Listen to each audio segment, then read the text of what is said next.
Congratulations, you've just woken up in California, 1849. The cold morning air stings your lungs as you inhale deeply, your breath forming little clouds that hang in front of your face before dissipating into the dawn. Your hands, once soft and unmarked, are now covered in calluses and small cuts that never quite heal. The weight of your pick and pan hang from your belt, the tools clanking against your leg with each step you take along the riverbank. The freezing water of the American River numbs your feet as you wade in, your worn boots offering little protection against the biting cold. It's early spring, and the snowmelt from the Sierra Nevada mountains has turned the gentle stream into a rushing torrent, the water level higher than it's been in weeks. You shiver, not just from the cold, but from anticipation. Today might be the day. Today might be the day you strike it rich. The gold rush began just a year ago, in January 1848, when James Marshall found those first few flakes of gold in the mill race at Sutter's Mill. News travelled slowly at first, but when President Polk confirmed the discovery in December, gold fever swept across America and beyond. Now, the non-native population of California has exploded from around 800 to nearly 100,000 people, all chasing the same dream. You're one of them, a 49er, they call you. You bend down, your back aching from weeks of this same motion, and scoop some gravel from the riverbed into your pan. Your fingers, red and stiff from the cold, grip the edge of the metal pan as you swirl the water around, washing away the lighter dirt and sand. The sound of the rushing river drowns out everything else, creating a strange cocoon of solitude, despite the dozen other miners scattered along the banks nearby. Each man keeps to himself, eyes fixed on his own patch of river, his own pan, his own dreams. The water in your pan gradually clears as you wash away the dirt. Your heart beats a little faster, that familiar flutter of hope rising in your chest. You tilt the pan, carefully letting the water spill out, watching for that telltale glint of yellow among the black sand at the bottom. But today, like most days, there's nothing. You sigh, the weight of disappointment settling on your shoulders like a heavy coat. It's been 3 weeks since you found even a speck of gold. Your supplies are running low, and the prices at the general store in the nearest camp keep climbing higher. A simple loaf of bread now costs 20 times what it would back east. You haven't written to your family in months, too ashamed to admit that the fortune you promised to send back hasn't materialized. A sudden shout breaks your concentration. Downstream, a young man is leaping up and down, his pan clutched to his chest. I found one, he cries, his voice cracking with excitement. The other miners pause their work, watching with a mixture of envy and renewed hope. If he found gold here today, maybe there's more to be had. You feel that familiar surge of determination. If not this scoop, then the next. If not today, then tomorrow. That's the thing about gold fever. It never quite lets you go. The sun climbs higher as you continue to work, your stomach growling with hunger. You've been rationing your food, eating just enough to keep going. A bit of salted pork and hardtack for breakfast, maybe some beans if you're lucky enough to have them. Fresh vegetables are a distant memory, a luxury you can't afford. Many miners have developed scurvy from the lack of proper nutrition, their gums bleeding and teeth loosening. You run your tongue across your own teeth, wondering if they feel a bit more wobbly than before. By midday, the chill has left the air, replaced by the warm California sun. You've moved 100 yards upstream, hoping for better luck. Your back screams in protest as you straighten up, arching to ease the pain. That's when you spot him, a man stumbling along the opposite bank, his clothes hanging in tatters from his gaunt frame. He looks like he hasn't eaten in days, his beard wild and eyes sunken. Another failed prospector, one of many who came with dreams of gold and found only hardship. You've heard the stories. For every miner who strikes it rich, hundreds return home broke or don't return at all. Disease runs rampant through the mining camps. Cholera, dysentery, tuberculosis. Men die from infected wounds, mining accidents, or in drunken brawls. The journey west alone claimed countless lives. Along the 2,000 miles of trail from the east, they say 10 to 15 people died every mile, succumbing to disease, starvation, or accidents with the very firearms they brought to protect themselves. The man across the river catches you watching him and raises a hand in weary greeting. You return the gesture. There's a kind of brotherhood among miners, a shared understanding of the risks you've all taken in coming here. Tomorrow, it could be you stumbling along the riverbank, hollow-eyed and empty-handed. As the sun begins its descent, you decide to try one more spot before heading back to camp. You make your way to a bend in the river where the current slows, creating a natural place for heavier materials, like gold, to settle. Your muscles protest as you bend down once more, scooping gravel into your pan. This time, as you swirl and wash the sediment, your breath catches. There, among the black sand, is a tiny flake of gold, no bigger than a grain of rice. It's small, but it's real, proof that there is gold here, that your dreams aren't entirely foolish. Carefully, you transfer the flake to the small leather pouch hanging around your neck, joining the meager collection you've gathered over the weeks. Not enough to make you rich, not even enough to cover your expenses, but enough to keep you going another day. The walk back to camp takes nearly an hour, your tired legs protesting every step. The mining camp has sprung up like a strange, hasty town, a collection of tents, crude wooden shacks, and the occasional sturdier building housing a saloon or general store. The smell hits you first. Unwashed bodies, cooking fires, human waste, and the ever-present mud churned up by thousands of boots. It's not a pleasant smell, but after months here, you barely notice it anymore. Men gather around fires as darkness falls, sharing meals and stories. Some play cards or dice, gambling away what little gold they've found. Others drink whiskey from chipped cups, seeking temporary escape from their aching bodies and disappointed hopes. The saloon is doing a brisk business, as it does every night. Inside, you know you'd find miners drowning their sorrows, while a few exhausted women circulate among them, offering companionship at a steep price. Women are a rare sight in the gold fields. Of the 40,000 people who arrived by ship to San Francisco Bay in 1849, only 700 were women. Some are wives who followed their husbands west, others are enterprising souls who realized that services, cooking, laundry, boarding houses could bring more reliable income than mining itself. And yes, some work in the brothels attached to saloons, their lives as harsh as any miner's, maybe harsher. You make your way to your own shelter, a small tent reinforced with whatever scrap wood you could find. Inside, your few possessions are neatly arranged: a bedroll, a change of clothes, a small stove for cooking and warmth, your mining tools, and a battered book of poetry that reminds you of home. You light a candle, its yellow flame casting long shadows on the canvas walls. Dinner is a handful of beans cooked with a strip of salt pork, eaten straight from the pot while it's still hot enough to burn your tongue. You wash it down with metallic-tasting water from your canteen. As you eat, you think about the tiny gold flake you found today. Not much, but more than nothing. Maybe tomorrow will bring better luck. The night grows cold quickly, the heat of the day vanishing with the sun. You wrap yourself in your blanket, the wool scratchy against your skin, but welcome against the chill. Outside, you can hear the murmur of voices, an occasional burst of laughter, or shouting from the direction of the saloon. Someone is playing a harmonica, the melancholy tune drifting through the camp.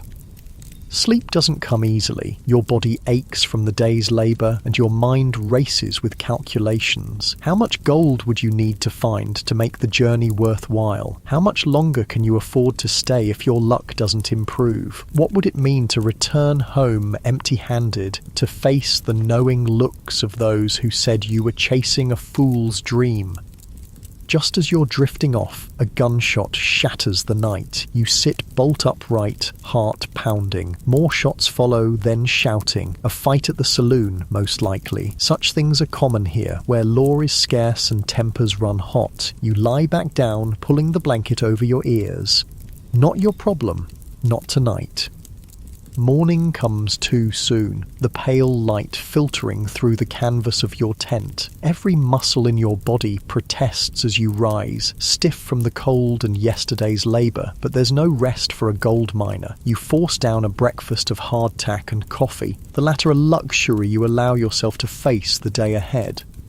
Outside, the camp is already stirring. Smoke rises from cooking fires. Men gather their tools for another day at the river. You learn that last night's shooting left 2 men dead. An argument over a card game that escalated too quickly. Their bodies lie covered with blankets outside the saloon, waiting for the camp's unofficial undertaker to dig 2 more graves on the hillside that serves as a cemetery. No one seems particularly disturbed by the death. Life is cheap in the gold fields.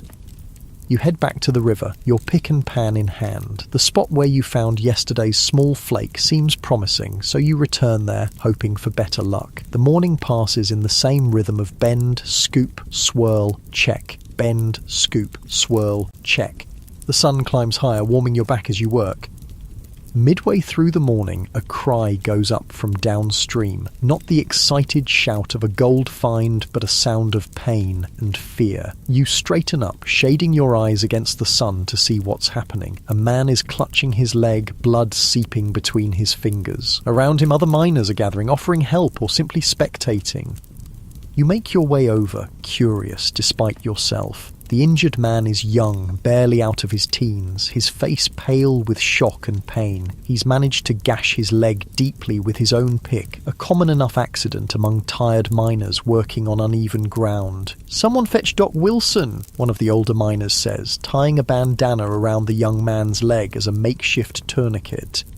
Doc Wilson isn't a real doctor. He was a barber back east who knows a bit about anatomy and carries a case of surgical instruments, but he's the closest thing to medical help for miles around. You've seen his work before. Sometimes the patients live, sometimes they don't.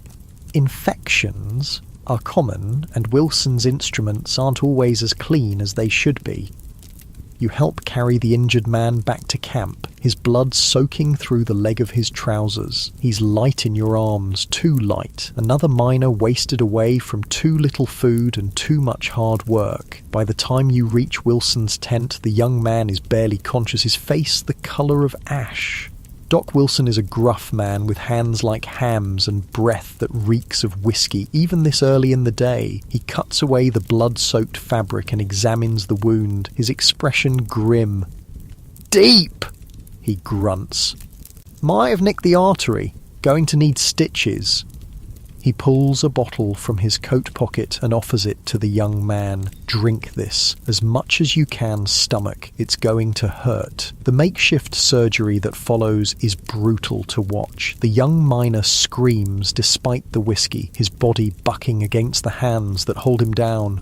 Wilson's needle dips in and out of flesh, drawing the wound closed with catgut thread. The smell of blood fills the tent, metallic and sickening. When it's over, the young man lies unconscious, his breathing shallow. Wilson wipes his bloody hands on a rag. "We'll know by morning if he'll keep the leg," he says, matter-of-factly, "or if he'll live at all. Infection's the real killer." You nod, knowing he's right. You've seen men die from smaller wounds, their bodies consumed by fever and putrefaction in a matter of days. The young miner's mining days might be over before they've really begun. Back at the river, you try to focus on your work, but the image of the young man's pain stays with you. Is this all worth it? The risk, the hardship, the danger? For what? The slim chance of finding enough gold to change your life. But then you remember the stories, the ones that keep everyone going. The miner who found a nugget the size of his fist. The group who extracted 273 pounds of gold in a single week. The ordinary men who became wealthy beyond their wildest dreams. It could happen to anyone. It could happen to you. The afternoon wears on, the sun hot on your neck. You find 2 more tiny flakes of gold, barely visible to the naked eye. Not enough to celebrate, but enough to keep the hope alive for another day. As you work, you notice a group of Chinese miners setting up downstream. They keep to themselves, as they must. Anti-Chinese sentiment runs high in the camps, with many American miners viewing them as unwelcome competition. Laws like the foreign miners' tax target them specifically, forcing them to pay exorbitant fees for the privilege of mining. Despite this, they persist, often working claims abandoned by white miners, extracting gold that others missed through meticulous, patient work. You've heard that the Chinese miners have their own methods, their own systems of organisation. They work collectively, sharing labour and profits in ways that the fiercely independent American miners rarely consider. Watching them now, you can see the efficiency in their movements, the way they communicate with quick gestures and few words. A shout from upstream draws your attention. Two miners are facing off, their stances aggressive. One holds a pick handle like a club, the other has his hand hovering near a pistol at his waist. Claim jumping, one miner accusing another of working his territory, is a common cause of violence. You've seen men killed over less. For a tense moment, it seems the confrontation will erupt into violence. Then a third miner steps between them, hands raised, speaking words you can't hear from this distance. Gradually, the tension ebbs. The men separate, throwing dark looks over their shoulders, but moving away from each other. Crisis averted, at least for now.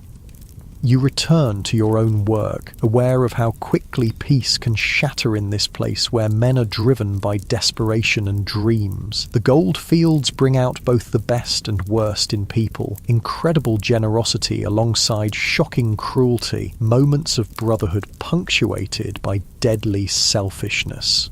As the sun begins to set, you pack up your tools, your pouch of gold flakes barely heavier than it was this morning. Your stomach growls with hunger, reminding you that you haven't eaten since your meagre breakfast.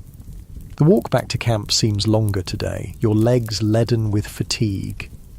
The camp has changed since morning. A wagon has arrived, bringing supplies and, more importantly, mail from back east. Men are gathered around the general store, eager for news from home and whatever luxuries the wagon might have brought. You join the crowd, hoping there might be a letter for you. It's been months since you've had news from your family. Do they still wait for your return? Do they still believe in your promise to come back wealthy and triumphant?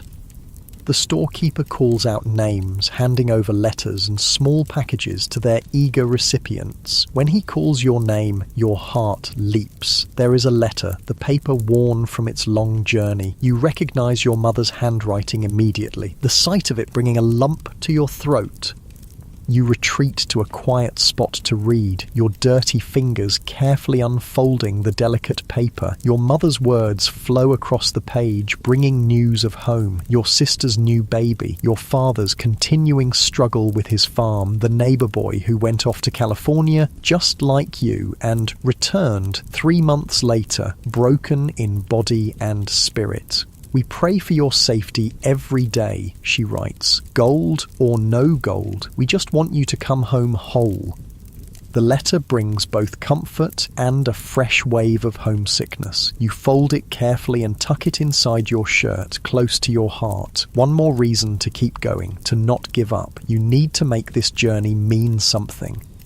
That night, as you prepare for sleep in your small tent, you can hear the camp around you settling for the night. Someone is telling a story at a nearby fire, his voice rising and falling dramatically as his audience laughs. From the saloon comes the tinny sound of a piano, slightly out of tune, but cheerful nonetheless. A dog barks, the sound echoing across the camp. Despite the hardships, there's a strange kind of community here, a bond formed between men who have risked everything for the same dream. You've never been one to make friends easily, but here you've found a kind of belonging. The gruff nod of recognition from a fellow miner, the shared meal around a fire, the unspoken understanding of what brought you all to this place. These small connections sustain you almost as much as the hope of gold.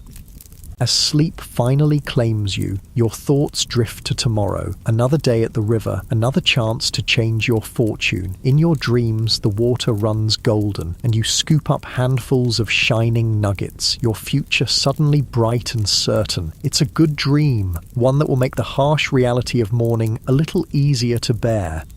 You wake before dawn, your body now accustomed to the early rising of a miner's life. Outside your tent, the camp is quiet, most men still wrapped in their blankets, stealing a few more minutes of precious sleep. The air is cold and clear, the stars still visible in the fading night sky.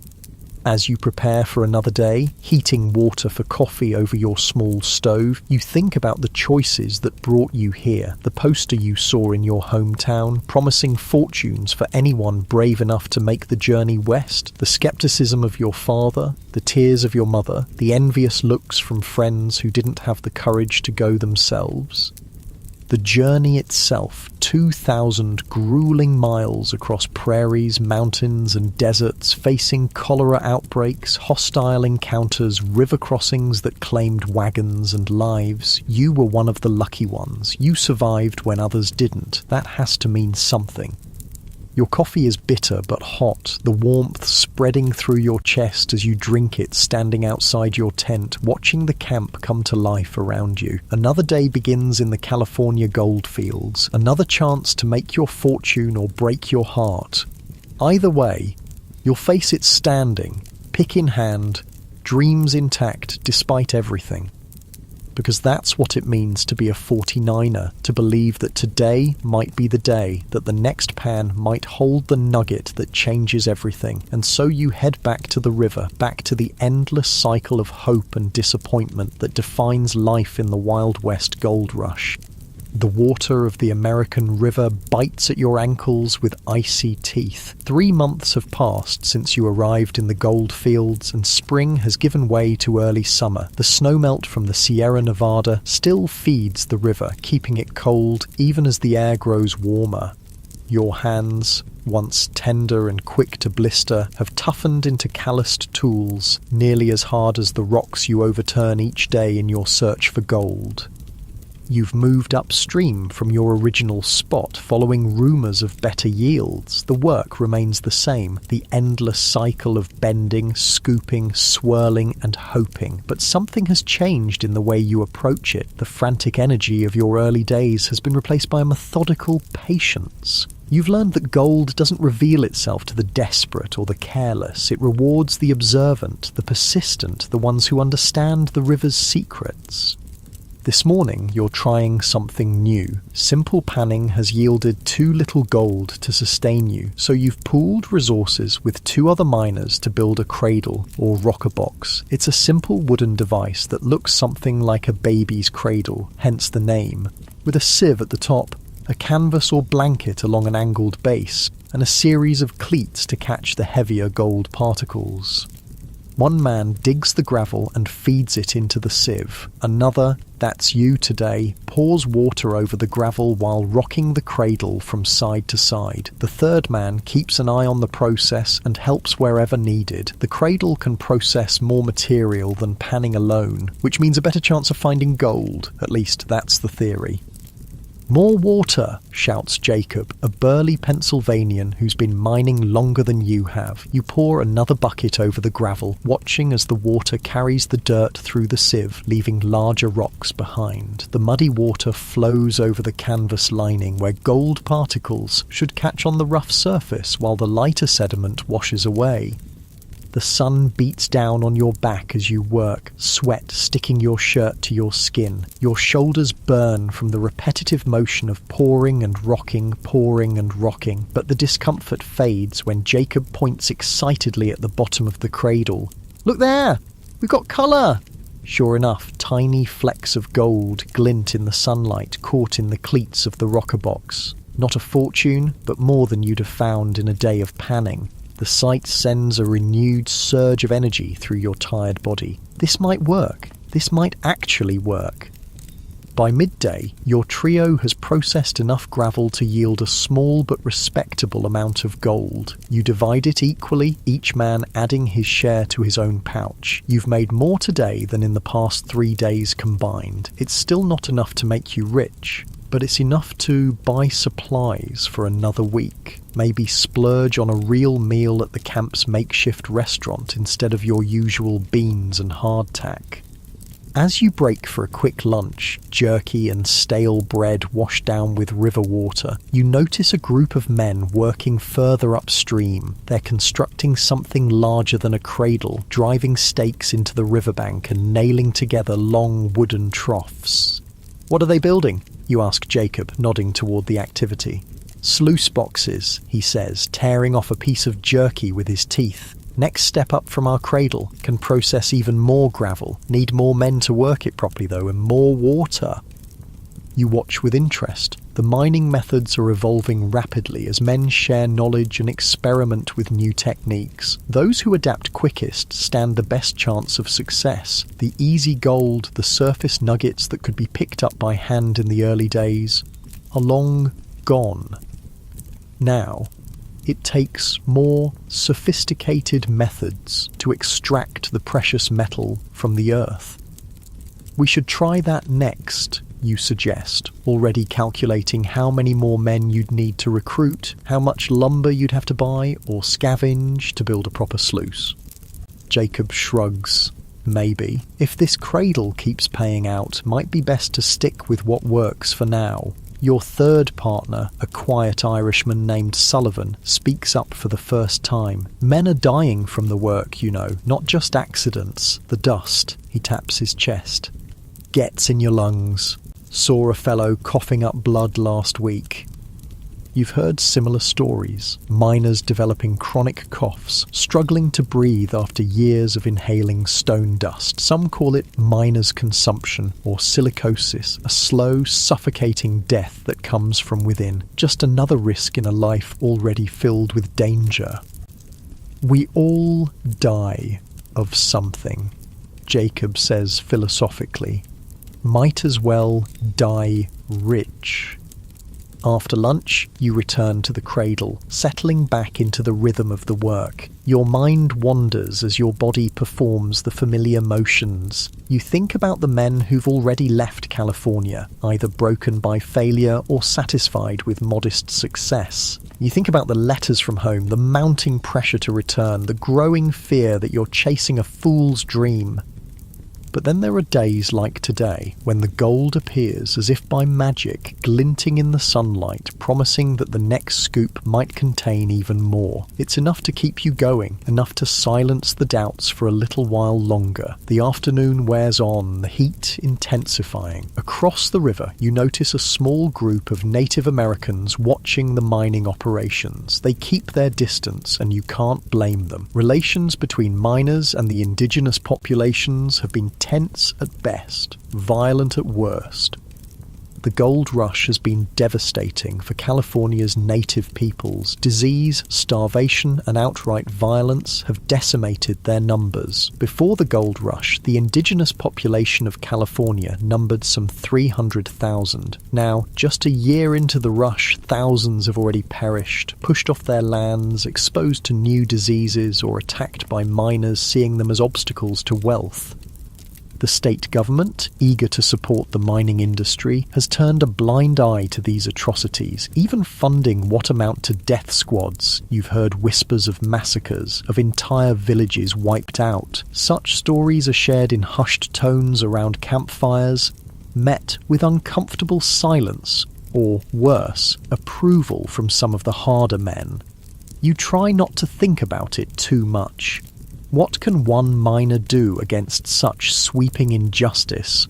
But the knowledge sits uneasily in your stomach, another shadow darkening the golden dream that brought you west. As the sun begins its descent, you and your partners decide to call it a day. The cradle has yielded a decent amount of gold, not a fortune, but enough to call the day a success. You dismantle the device, hiding the components in different locations to prevent theft. Trust only goes so far in the gold fields.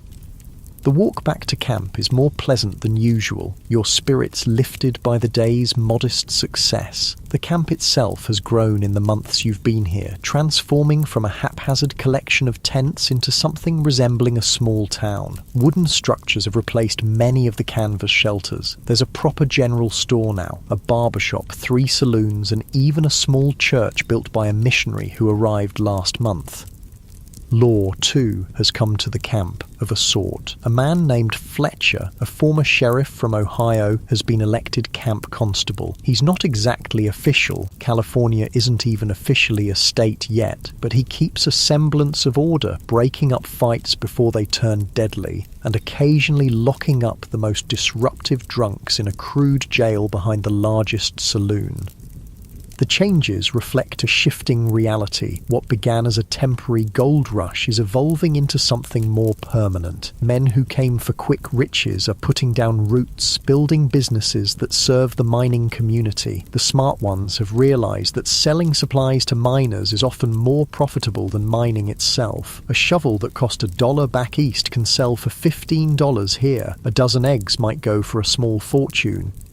You pass by one of the saloons, the Nugget, where raucous laughter spills out along with the tinny notes of a piano. A painted sign outside advertises "Dancing Girls Tonight," though you know from experience that the dancing is a thin pretense for other services offered. Women remain scarce in the camp, and those who are here often find they can earn more in an hour at the saloon than most miners make in a week.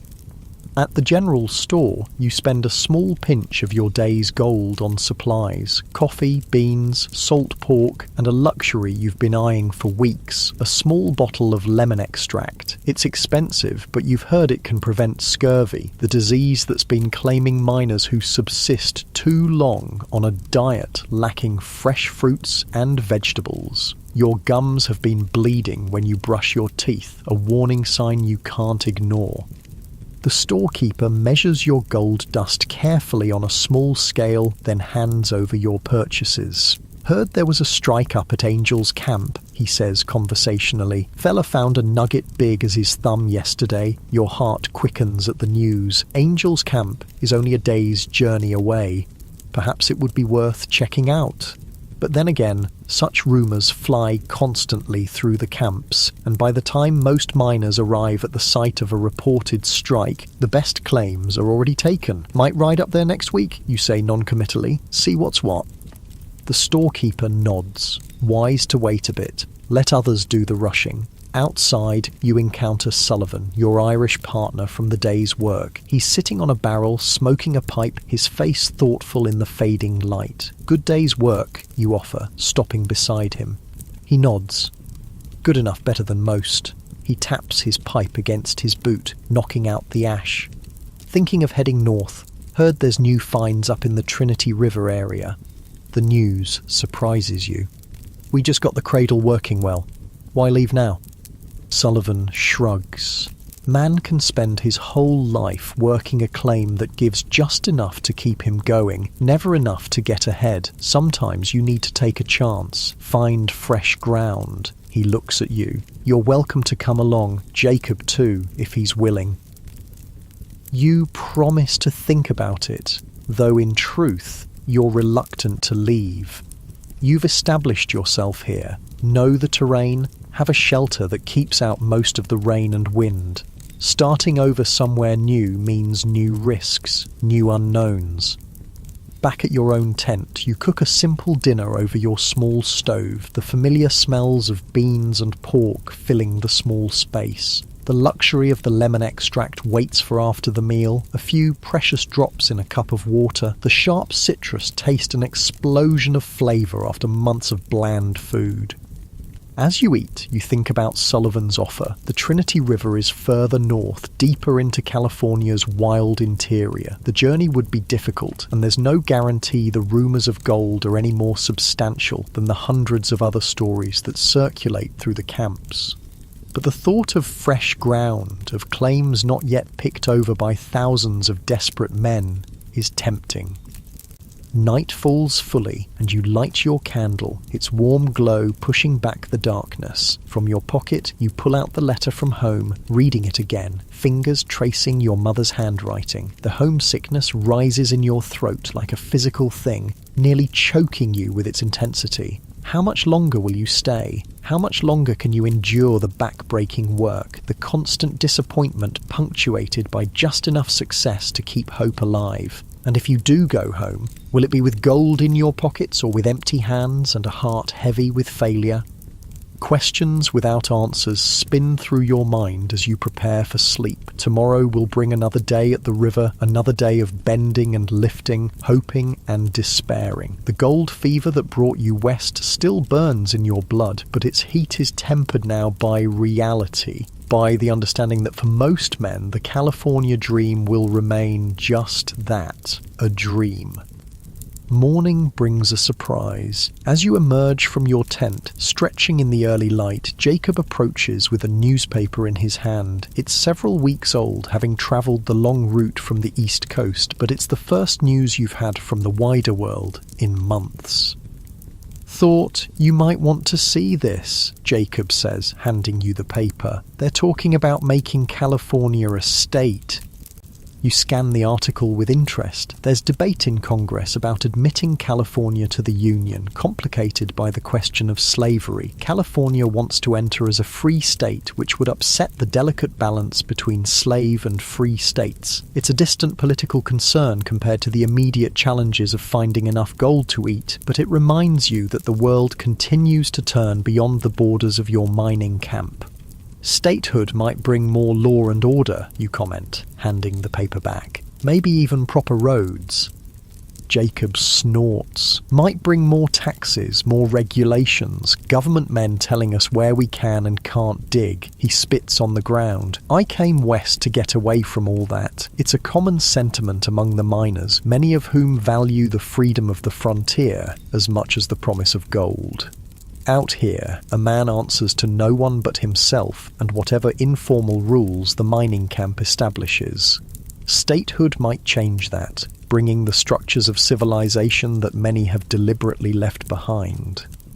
The day's work cools, however, and political speculation gives way to the practical concerns of mining. You and Jacob meet Sullivan at the river, setting up the cradle in the same spot that yielded well yesterday. The routine is familiar now. Dig, sift, rock, pour, watch for the glint of gold in the muddy slurry. Midway through the morning, a commotion downstream catches your attention. A group of miners has surrounded two Chinese men who were working a small claim near the bend in the river. Even from a distance, the hostility is palpable. The white miners' postures aggressive as they crowd the Chinese workers. "Trouble," Sullivan mutters, pausing in his work to watch.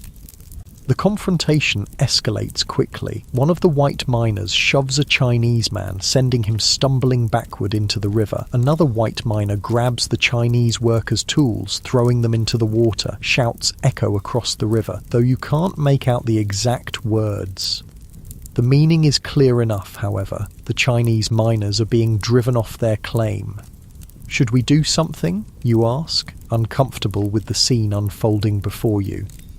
Jacob shakes his head. "Not our business. Besides, those Celestials' work claims that white men have abandoned, taking gold that should be ours." Sullivan says nothing, but his expression suggests he doesn't share Jacob's view. Neither do you, if you're honest with yourself. The Chinese miners are known for their meticulous work, often extracting gold from ground that others have deemed worthless. Their success breeds resentment among white miners who see them as unwelcome competition. The foreign miners' tax, passed recently by the California legislature, specifically targets non-American miners, forcing them to pay $20 a month for the privilege of mining, an enormous sum that few can afford. It's a transparent attempt to drive Chinese, Mexican, and other foreign miners out of the goldfields, preserving the wealth for white Americans. The unfairness of it sits uneasily with you, but as Jacob said, it's not your business. You return to your work trying to ignore the continued sounds of the confrontation downstream. By the time you look up again, the Chinese miners have gone, their claim now occupied by the white miners who drove them off. That's how it is out here, Jacob says, noticing your troubled expression. Gold makes men hard, makes them forget the rules they lived by back home. The day's yield is less impressive than yesterday's, despite working the same spot. That's the nature of gold mining. Feast or famine, with little predictability. By late afternoon, you've accumulated enough gold to buy food for a few days, but not much more. The dream of striking it rich seems as distant as ever. As you pack up the cradle, Sullivan makes his announcement. I'm heading north tomorrow, first light. He looks at you and Jacob. Last chance if you want to come along. Jacob immediately shakes his head. I'm staying put. Got a system working here. Don't see the sense in starting over. Sullivan nods, accepting the decision without argument, then turns his gaze to you. What about you? Fresh start, new ground, might be what you need. You hesitate. The thought has been turning in your mind since Sullivan first mentioned it. A change of scene, a new opportunity, possibly richer deposits not yet claimed by thousands of miners, but also new risks, unknown terrain, the danger of travelling through wilderness. I'll think on it tonight, you promise. Let you know in the morning. The walk back to camp is quieter than usual, each man lost in his own thoughts. The confrontation with the Chinese miners has cast a shadow over the day, a reminder of the uglier side of the gold rush. The promise of wealth has drawn men from around the world to these rivers and hills, but it hasn't created brotherhood or equality. If anything, it has heightened divisions, turned neighbour against neighbour in the scramble for riches. At the edge of camp, you part ways with your partners. Jacob heads for the saloon, as he does most evenings, seeking companionship and relief from the day's labour in whiskey and cards. Sullivan returns to his own tent to prepare for his journey north. You walk slowly toward your shelter, still undecided about whether to join him. Your tent feels especially small and lonely tonight. You light your candle and sit on your bedroll, pulling out your pouch of gold dust. 3 months of back-breaking work has yielded a pathetically small amount, not nearly enough to justify the hardships you've endured. If you're honest with yourself, you're no closer to making your fortune than when you arrived.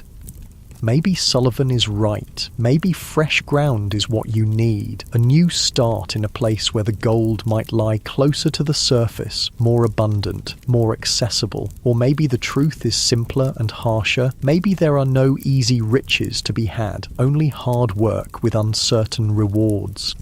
You tuck the pouch away and pull out your mother's letter again, the paper now soft and worn from multiple readings. "We just want you to come home whole," she wrote. What would she think of you now? Thinner, harder, your hands calloused and scarred, your face weathered by sun and wind? Would she even recognize the man you've become? Sleep comes fitfully, your dreams filled with rushing water and glinting gold just beyond your reach. You wake before dawn, your decision made in that hazy space between dreaming and waking. You'll go north with Sullivan. One more chance, one more attempt to find the fortune that brought you west.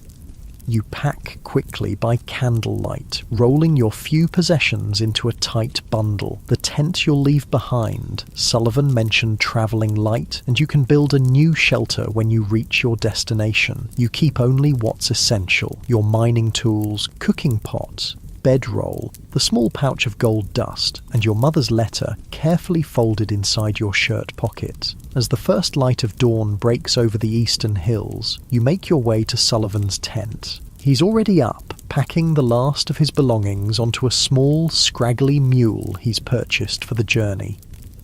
"So you're coming," he says, though it's not really a question. Your packed bundle says enough. You nod. Fresh ground, worth a try. He claps you on the shoulder, a rare gesture of camaraderie from the usually reserved Irishman. "We'll make better luck up north. I feel it in my bones." The camp is still quiet as you set out, most miners still wrapped in sleep before another day at the river. You pass the saloon where Jacob likely spent the night, the general store where you traded your gold dust for supplies, the makeshift church where you never quite found the time to attend services. For better or worse, this place has been your home for 3 months. Now you're leaving it behind, chasing another rumour, another promise of gold. The road, really just a rutted trail worn by countless wagons and boots, leads north, away from the rising sun. Sullivan walks ahead, leading the mule, while you follow a few paces behind. The animal is laden with supplies, food, tools, a canvas for shelter, ammunition for Sullivan's rifle, enough to get you to the Trinity River, where you'll try your luck again. As the camp disappears behind you, a strange mixture of regret and excitement fills your chest. You're leaving certainty, however meagre, for the unknown, leaving established claims for unproven ground. It's a gamble, perhaps a foolish one, but then again, coming to California in the first place was a gamble. Your whole life has become a series of bets placed on the promise of gold.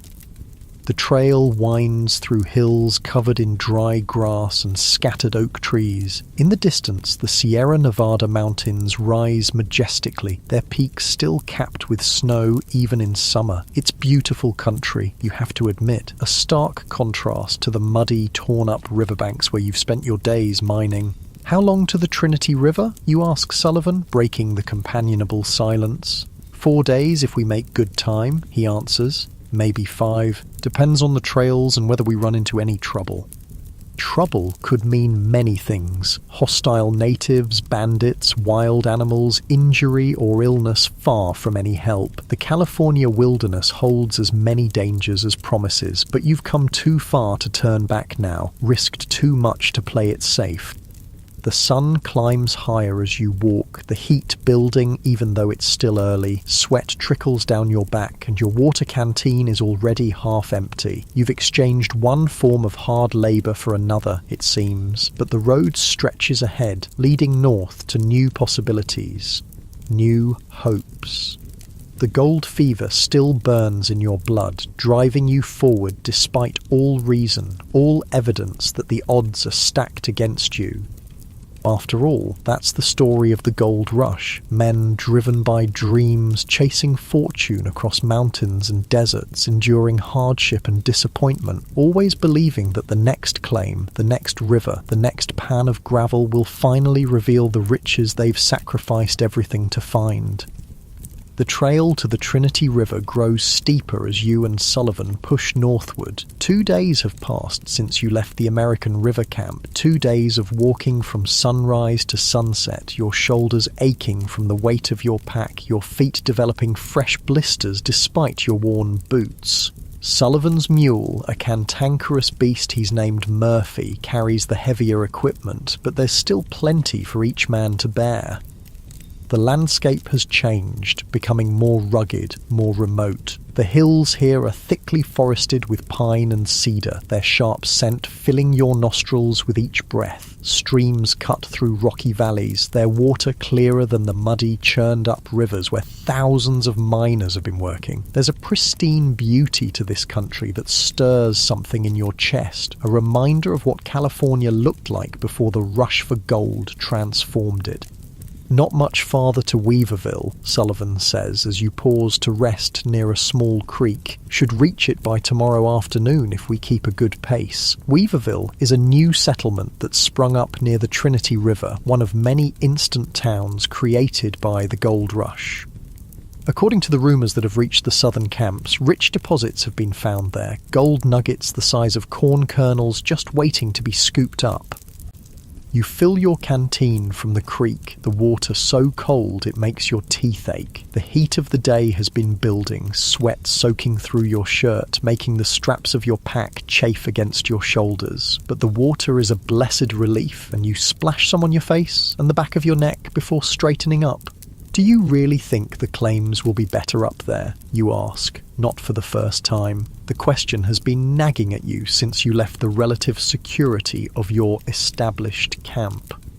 Sullivan shrugs, adjusting his battered hat to better shade his eyes. No guarantees in mining, but virgin ground is always promising, and too many men working the American River now, every inch claimed and fought over. He gives you a sideways look. Having second thoughts? You shake your head, though in truth, doubts have been creeping in with each mile. Just wondering if we're chasing another empty promise. Might be, Sullivan acknowledges with the frank honesty you've come to appreciate from him, but I'd rather try something new than keep working a claim that barely feeds me. He gestures at the trail ahead. Besides, the journey itself has value. How many back east can say they've seen what we've seen? He has a point. Despite the hardships, there's a strange freedom in this life, a chance to see a country still wild and raw, largely untouched by the civilization that's spreading westward. The mountains rising around you, the vast stretches of forest, the rivers cutting through ancient valleys, these are sights few from your hometown will ever witness. You continue walking, the trail following the course of the creek for a while, before cutting up into the hills again. Murphy the mule snorts and balks at a particularly steep section, requiring both you and Sullivan to urge him forward, one pushing from behind while the other pulls at his lead rope. The stubborn animal finally relents, climbing the incline with reluctant steps, his displeasure evident in every movement. Cantankerous beast, Sullivan mutters, though there's affection in his voice. Still, he's better company than most miners I've known. The afternoon wears on, the shadows lengthening as the sun begins its descent toward the western horizon. You're both looking for a suitable place to make camp for the night when Sullivan suddenly raises his hand, signalling for silence. You freeze, instantly alert. Living in mining country has taught you to recognize danger signals, and the tension in Sullivan's posture sends a warning chill down your spine. "What is it?" you whisper, scanning the surrounding forest for whatever has alarmed your companion. Sullivan doesn't answer immediately, his head cocked as he listens intently. Then, very carefully, he unshoulders his rifle, keeping his movements slow and deliberate. "Someone on the trail ahead," he murmurs. Heard voices. You reach for your own weapon, a 6-shot revolver tucked into your belt. The gold fields have their share of bandits, desperate men who find it easier to rob successful miners than to dig for gold themselves. The routes between camps are particularly dangerous, with travelers vulnerable and law enforcement non-existent. For a tense moment, you both stand frozen, straining to hear. Then comes the sound of laughter, relaxed and genuine, not the menacing tone you'd expect from those with ill intent. Sullivan's shoulders lose some of their rigidity, though he keeps his rifle ready. Around the bend in the trail appear 3 men, miners by the look of their equipment and the pans hanging from their packs. They stop when they see you, hands moving instinctively toward their weapons, the same wariness in their posture that you feel in yours. For a heartbeat, the two groups assess each other across 20 yards of dusty trail. Then one of the men, taller than his companions, with a red beard streaked with grey, raises his hand in a peaceable greeting. "Ho there," he calls. "You fellows headed to Trinity?" Sullivan nods, lowering his rifle slightly but keeping it in hand. "Aye. You coming from there?" "Left this morning," the red-bearded man confirms. "Worked a claim there for 3 weeks, but the ground didn't pay. Heading back to Sacramento now." The tension eases further. "These aren't bandits, but fellow miners. Just men like yourselves trying to find their fortune in California's streams and hillsides. How's the digging up at Trinity?" you ask, holstering your revolver as the two groups move closer together. The red-bearded man spits to one side. "Some are doing well enough, ground's rich in places, but it's no paradise. Hard work, same as anywhere." He eyes your packs and Sullivan's mule. "You boys got supplies? Camp's growing fast and prices are steep?" "We're provisioned," Sullivan answers. "For a while at least." The men exchange a few more words of advice about the trail ahead and conditions at Weaverville before parting ways, each group continuing in opposite directions. The encounter leaves you with mixed feelings. The Trinity diggings aren't the untapped paradise that rumours suggested, but they're not worthless either. Some men are finding gold, which is all you can really ask for.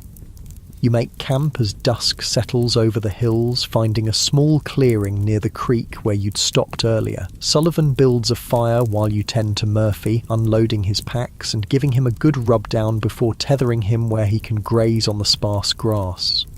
The mule nuzzles your hand in a rare show of affection, perhaps grateful for the end of the day's journey. Dinner is simple: salt pork fried in a small pan, hardtack softened in the drippings, and coffee boiled over the fire. The food is plain but filling, and after a long day of walking, it tastes better than the finest meal you can remember from back east. You eat in companionable silence, both too tired for much conversation. As darkness falls completely, the fire becomes your centre of light and warmth in the vast wilderness. Stars appear overhead, countless pinpricks of light in the black canvas of the sky. Away from the larger camps and settlements, the night is alive with sounds. The chirping of crickets, the occasional hoot of an owl, the rustle of small creatures moving through the underbrush.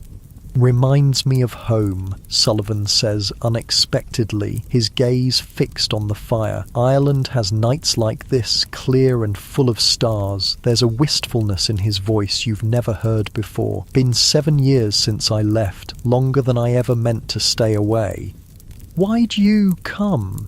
you ask, curious about this man who's become your partner and guide, yet remains largely a mystery.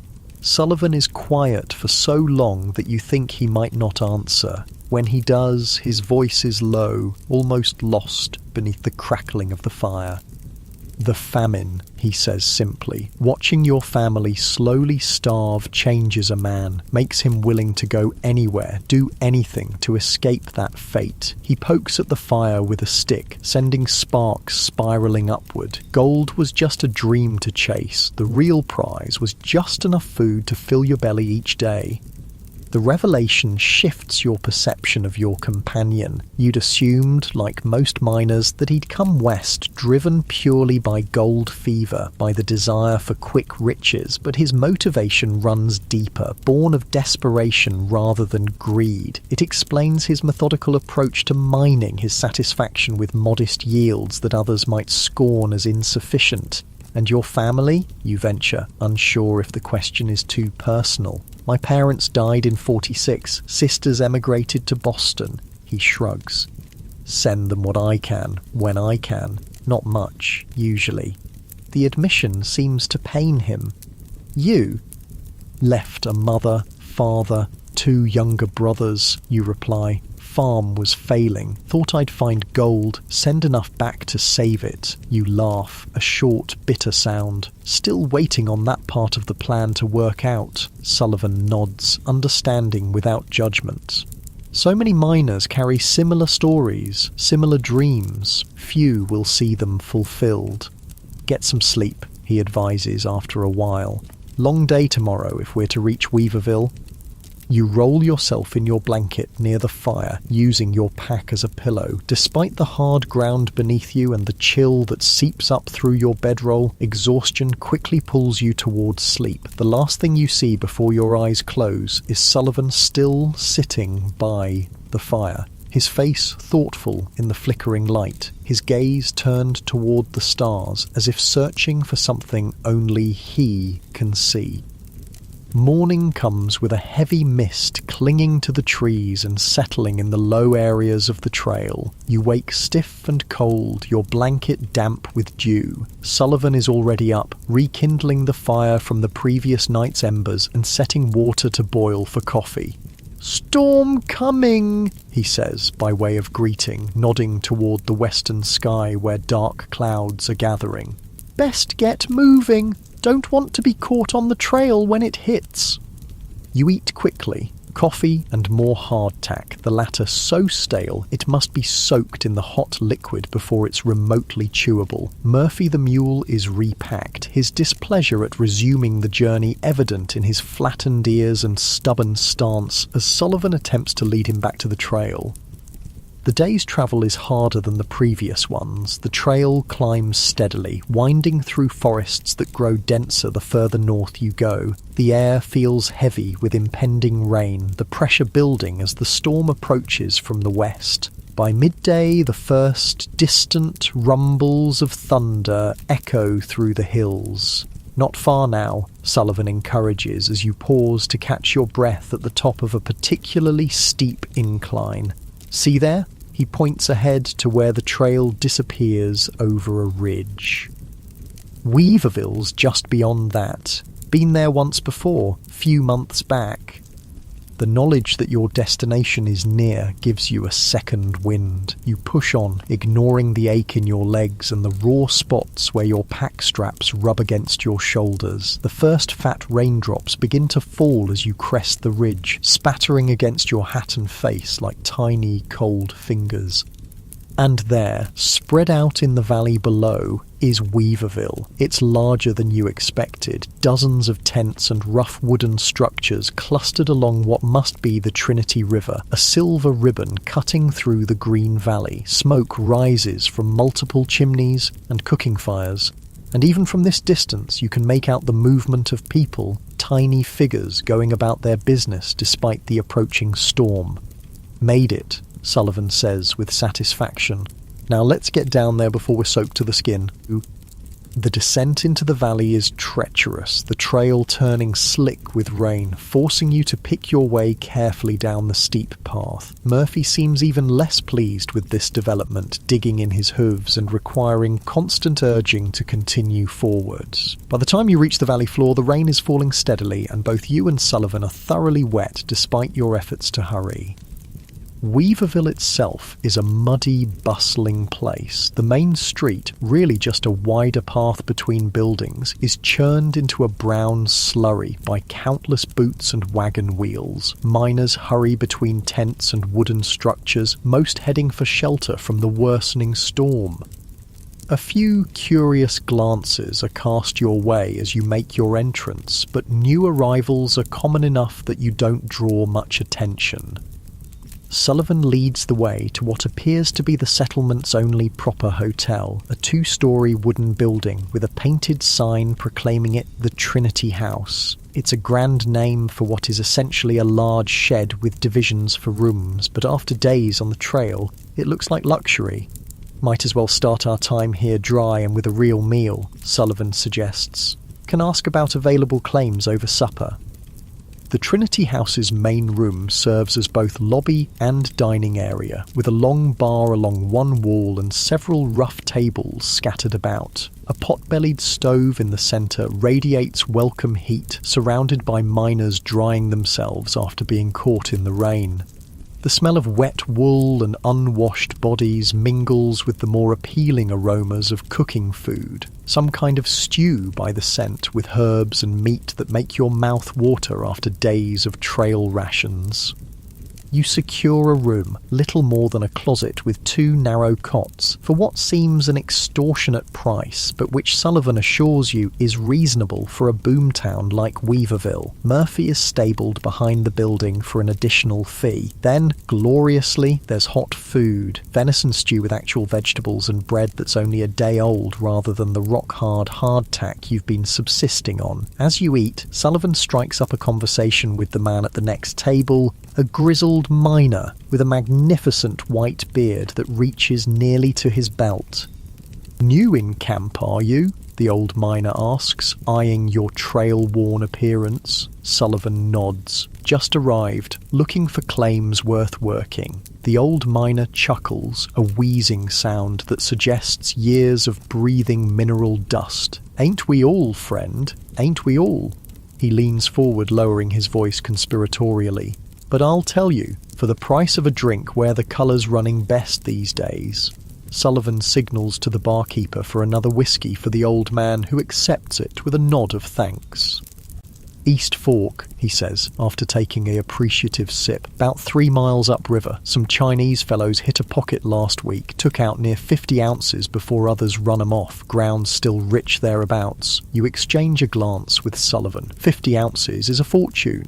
At the current price of $16 per ounce, that's $800 from a single pocket, more than most miners see in a year of backbreaking work. Much obliged for the information, Sullivan says. We'll check it out once this rain lets up. The old miner nods, then coughs, a deep, racking sound that seems to come from the very bottom of his lungs. He spits into a handkerchief, and you catch a glimpse of dark stains before he quickly folds it away. Miner's consumption, he explains, catching your concerned look. Price of 20 years underground before I came to the places. Dust gets in your lungs, never comes out. He taps his chest. Doctor says I got maybe a year left. Why I came west. Might as well die under an open sky, maybe with a poke of gold to send home to the grandchildren. The stark admission sobers your mood. Mining takes its toll on the body in countless ways. The physical strain, the poor diet, the exposure to elements, and yes, the dust that scars the lungs. You've seen young, strong men aged before their time by a few years in the diggings. How will you look if you stay another year? Another 5?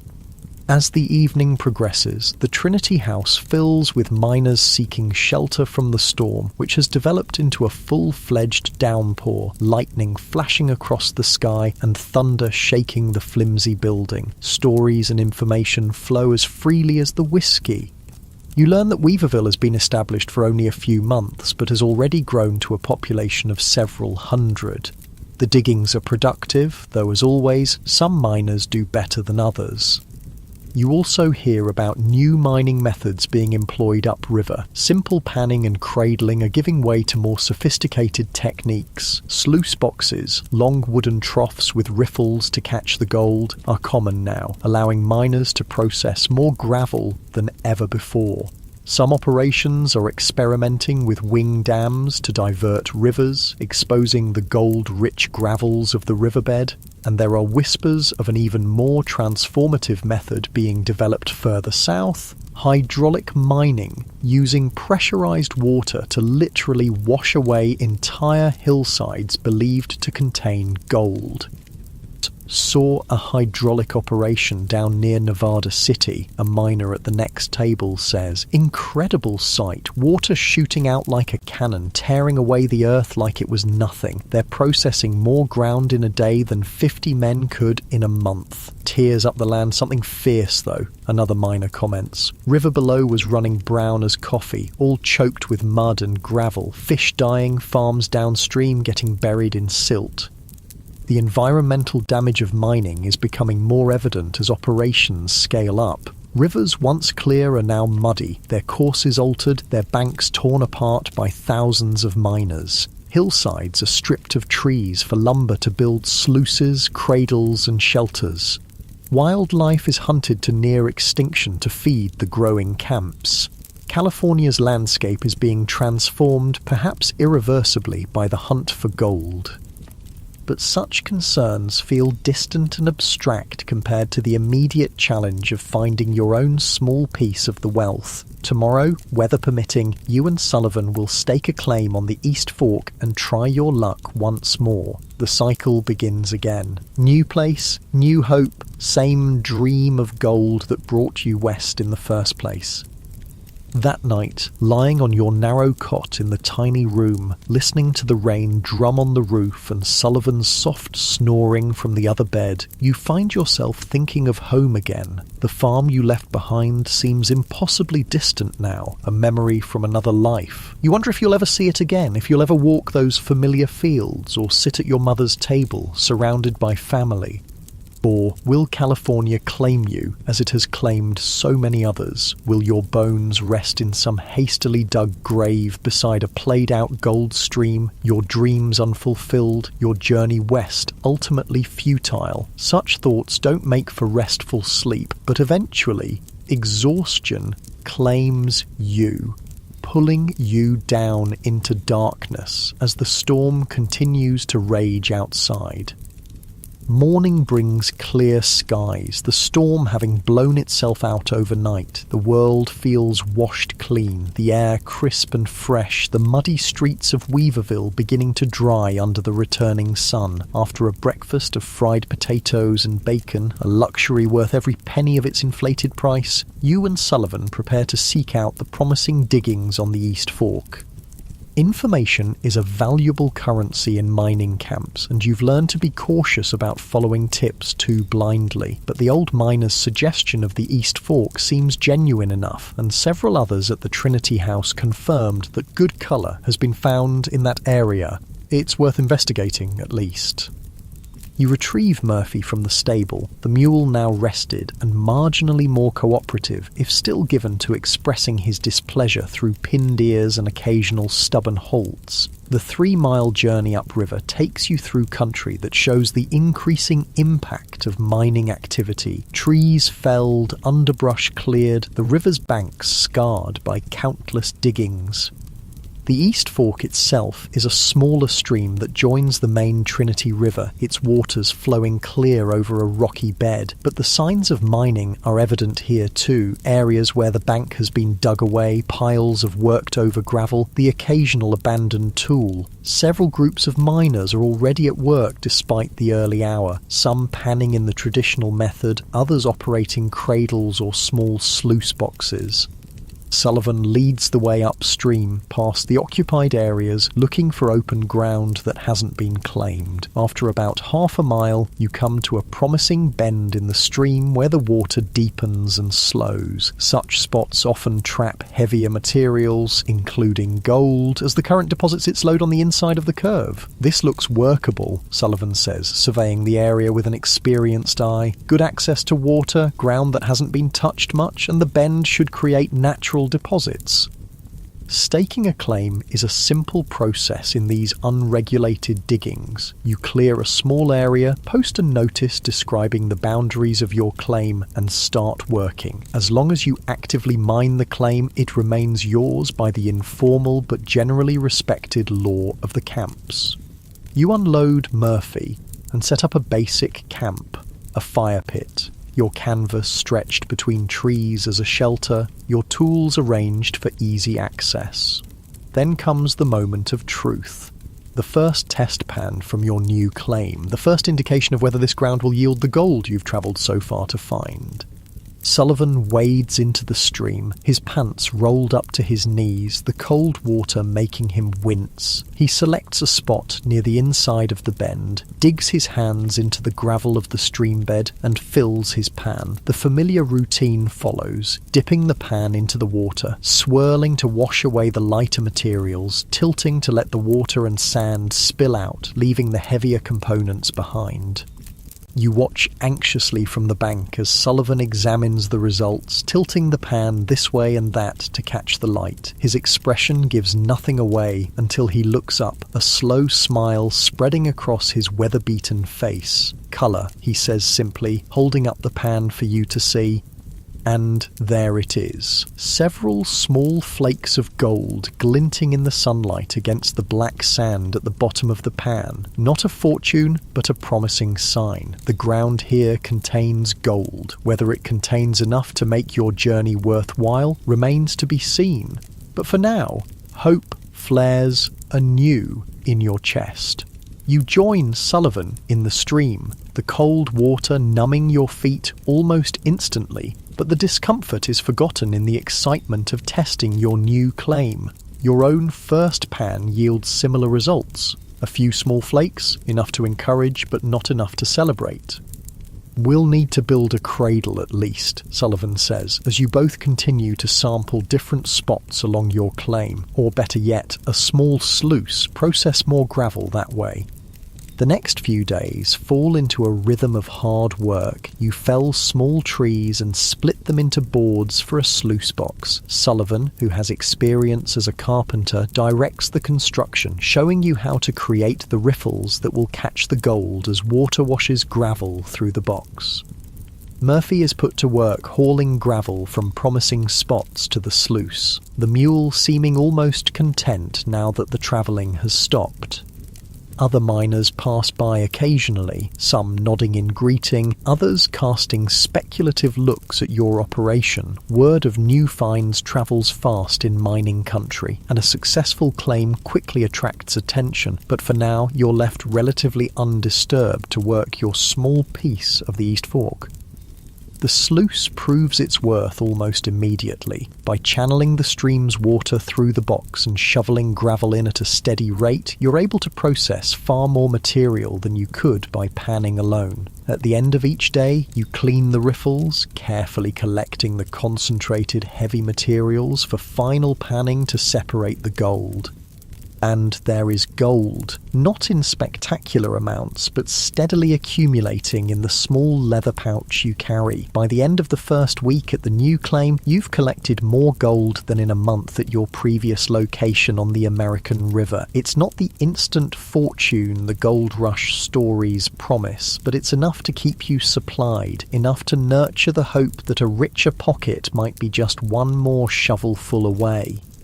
The physical toll continues to mount, however. Your hands, already calloused from months of mining, develop new blisters that burst and heal and burst again. Your back aches constantly from the endless bending and lifting. The cold water of the stream makes your feet and ankles swell, joints stiffening painfully each night when you finally stop work. Sullivan suffers similarly, though he rarely complains. You notice, however, that he's developed a cough, not the deep terminal hacking of the old miner with dust-scarred lungs, but a persistent tickle that seems worst in the mornings and evenings. When you ask about it, he dismisses your concern. Just a chill from the water, he insists. Nothing to fret over. But you've seen how mining breaks men down, how the constant exposure to elements, the inadequate diet, the unrelenting physical strain gradually erode even the strongest constitutions. You wonder how long either of you can continue this life before your body simply refuses to cooperate any further. For now, though, the work continues. Each day brings new challenges and small victories, the satisfaction of seeing gold accumulate, however slowly. Each night brings bone-deep weariness, but also the deep sleep of physical exhaustion. And each morning brings the renewed hope that today might be the day you strike it rich, the day the East Fork finally reveals its golden heart. A month passes on your claim at the East Fork. Late summer gives way to early autumn, the days growing shorter, the nights increasingly chill. The gold continues to come steadily, not in the spectacular amounts you once dreamed of, but enough to accumulate a modest poke. You and Sullivan have settled into a comfortable routine, rising with the sun, working until dusk, taking turns cooking simple meals over the campfire and collapsing into exhausted sleep each night.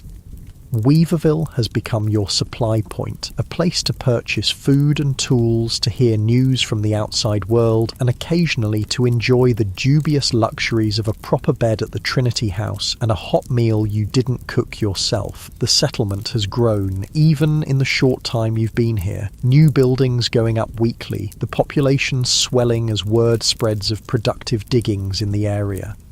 With more miners come more businesses. A proper general store now, 3 saloons, a crude bathhouse where, for an exorbitant fee, you can soak your aching body in hot water, and a barbershop that doubles as a doctor's office for those who can afford treatment. There are even a few women in camp now, not just the dance hall girls and prostitutes who first arrived, but wives and daughters of merchants who've decided to put down roots. It's during one of your supply trips to town that you first hear about the incident at Murderer's Bar, a mining camp 20 miles downriver. 2 miners killed, their claim jumped by a gang that's been working its way through the smaller camps, using violence and intimidation to seize promising diggings. They call themselves the Sydney Ducks, explains the storekeeper as he weighs out beans and flour for your order. Started in San Francisco, bunch of Australian ex-convicts. Now they're moving into the mining country, looking for easy pickings. The news sends a chill through you. Your claim with Sullivan is isolated, vulnerable to just such predation. The gold you've accumulated, while not a fortune, would be tempting to those willing to take it by force. Anyone hunting these fellows? Sullivan asks, his expression grim. The storekeeper shrugs. Talk of forming a vigilance committee, but nothing's come of it yet. Law's thin out here. Man's mostly on his own for protection. You purchase extra ammunition for Sullivan's rifle and your revolver before heading back to the claim, a new wariness settling over you. The gold rush has always had its dark side, theft, claim jumping, violence, but it feels closer now, a shadow hanging over the modest success you found at the East Fork. That night, as you sit by the fire after another long day of work, Sullivan brings up the subject that's been weighing on both your minds. We should take precautions, he says, cleaning his rifle with meticulous care, sleep in shifts maybe, keep the gold in different hiding places. You nod, poking at the fire with a stick. Could try to bring in another partner or two. Safety in numbers. Sullivan considers this, his face thoughtful in the flickering light. There's those brothers working upstream, O'Malley boys, Irish like me. Seem decent enough. The O'Malleys, Brian and Michael, are working a small claim about half a mile up the East Fork. You've exchanged greetings when passing their diggings, but little more. Still, they've been friendly, and 4 men would certainly be harder to intimidate than 2. Worth asking, you agree. Tomorrow we could walk up, see if they're interested in joining forces. The conversation shifts to practicalities, how to reconfigure the claim to accommodate more workers, how to adjust the sluice operation, how to divide the gold. These are easier topics than the unspoken fear that's prompted the discussion, the very real possibility of violence coming to your small corner of the Trinity River. Sleep comes uneasily that night. Every snapping twig in the forest, every rustle of wind through the trees makes you start awake, hand reaching for the revolver you've taken to keeping beside your bedroll. The vastness of the wilderness, once exhilarating, now feels ominous, hiding unknown threats in its shadows. Morning brings no immediate danger, just the familiar tasks of stoking the fire, brewing coffee, and preparing for another day of mining. But the conversation with the O'Malley brothers can't wait. After a quick breakfast, you and Sullivan head upstream to their claim. You find the brothers already hard at work, knee-deep in the chilly water of the East Fork, operating a small cradle similar to the one you used on the American River. They're alike enough to be recognized as brothers, both stocky, red-haired men with weathered faces and calloused hands. But Michael, the elder, has a jagged scar running from his left eye to his jaw, the result of a mining accident in his past. They greet you with cautious friendliness, climbing out of the stream to hear what brings you to their claim so early in the day. Sullivan explains the situation, the reports of the Sydney Ducks, the vulnerability of isolated miners, the potential benefits of joining forces. Michael O'Malley listens in silence, his scarred face impassive. When Sullivan finishes, he exchanges a glance with his younger brother before responding. Heard the same tales in town yesterday, he admits. Been thinking along similar lines ourselves. He studies you and Sullivan for a long moment. You fellows strike me as decent sorts, not prone to stealing or shirking work. Could be an arrangement might benefit us all.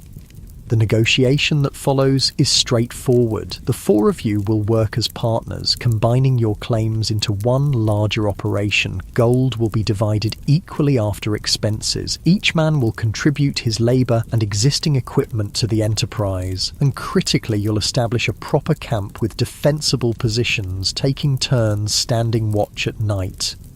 The arrangement is sealed with handshakes all around and a shared drink from Michael's flask of whiskey. By midday, you're working together, already reconfiguring the sluice system to handle the increased capacity 4 men can manage. The partnership proves beneficial beyond just security. The O'Malley brothers bring different skills to the operation. Brian has experience with carpentry and tool making, while Michael knows techniques for prospecting that help identify the most promising gravel deposits. The work becomes more efficient, more productive, and your daily yield of gold increases noticeably. The camp too improves with more hands. A proper cabin replaces the canvas shelters built from logs and chinked with mud to keep out the increasingly cold night air. A stone fire pit with a cooking grate makes meal preparation easier. There's even a crude table and stools where you can sit for meals instead of balancing plates on your knees.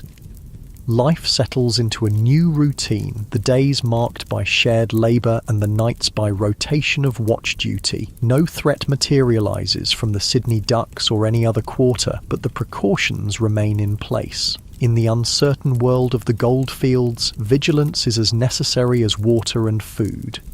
October brings the first frosts, mornings when ice forms in still pools along the riverbank, and your breath clouds before your face as you begin the day's work. The cold water of the East Fork becomes almost unbearable, numbing your feet and hands within minutes of exposure.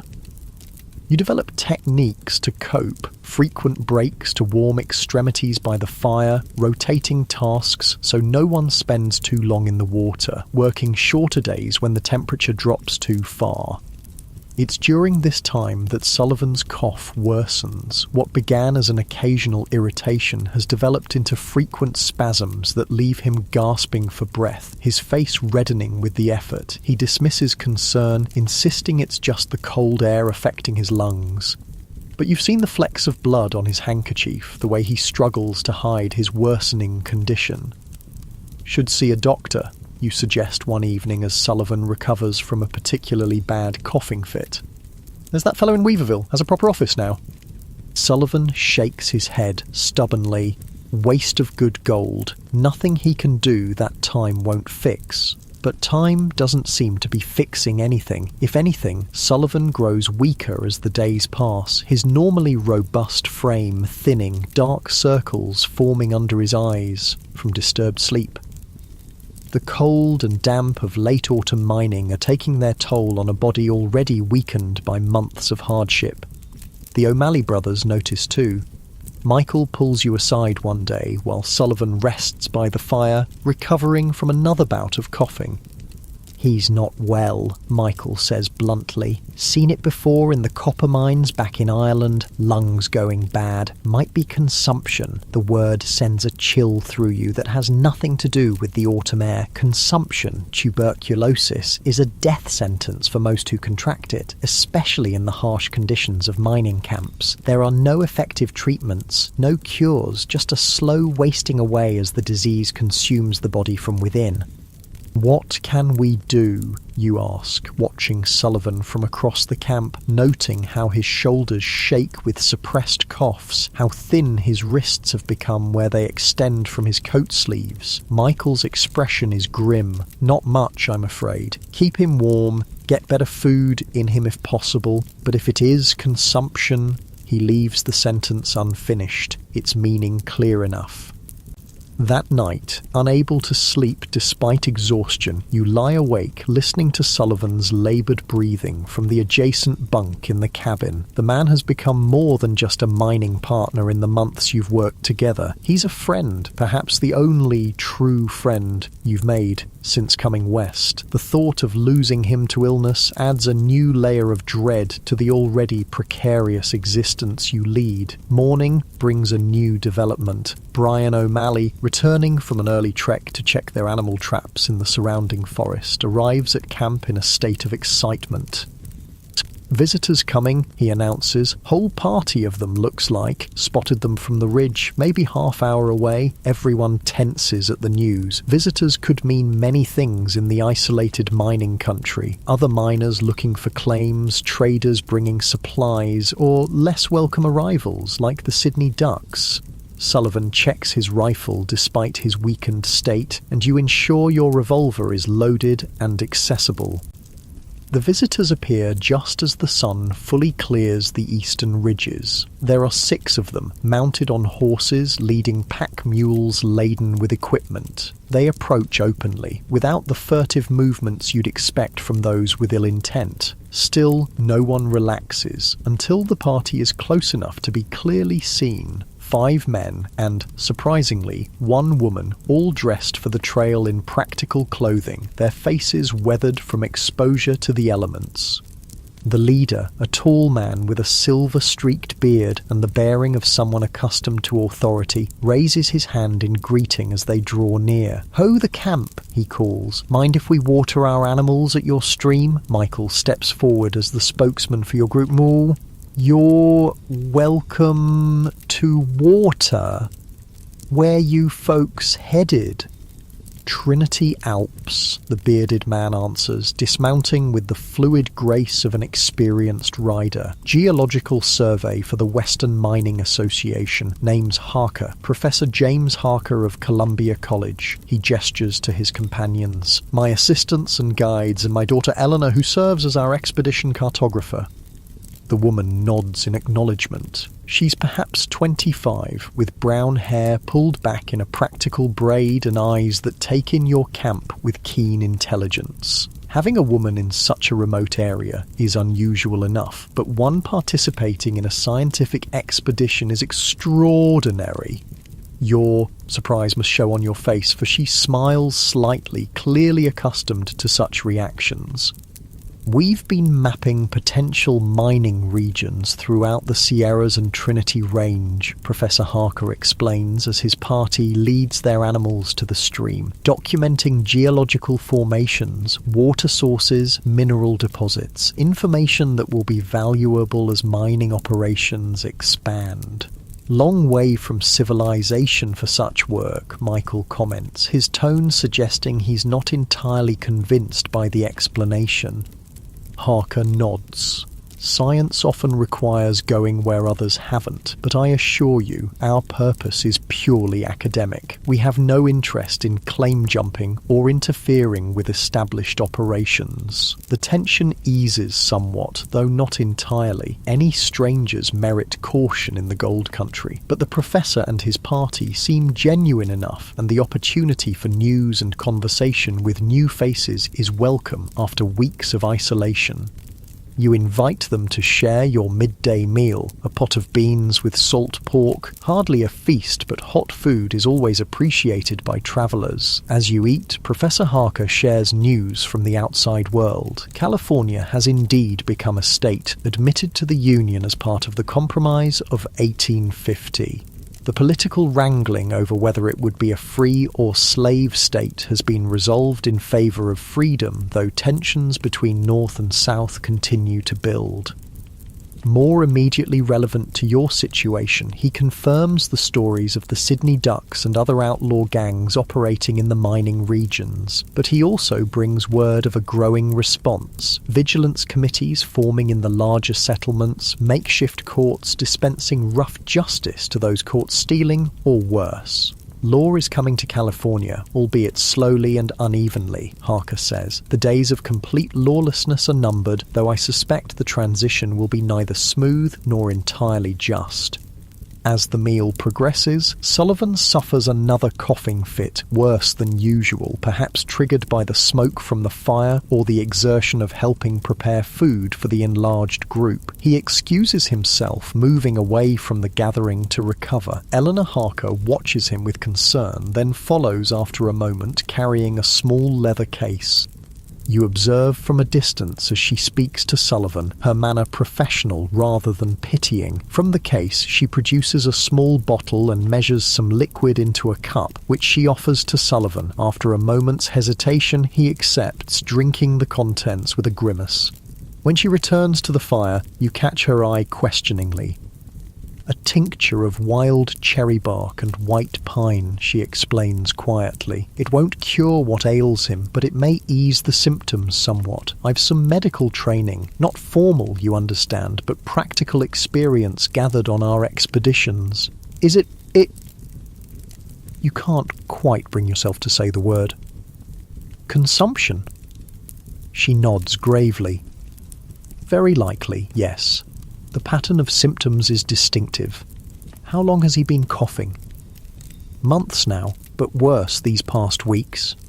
She sighs. The cold weather will only exacerbate his condition. He should be in a warmer, drier climate if possible. The mountain air here, especially in winter, will be hard on lungs already compromised. The advice, while delivered with genuine concern, feels like a cruel joke. Where would Sullivan go? How would he get there in his weakened state? And what would he live on if not the modest gold yield from your claim? These are questions without easy answers in the harsh reality of the gold fields.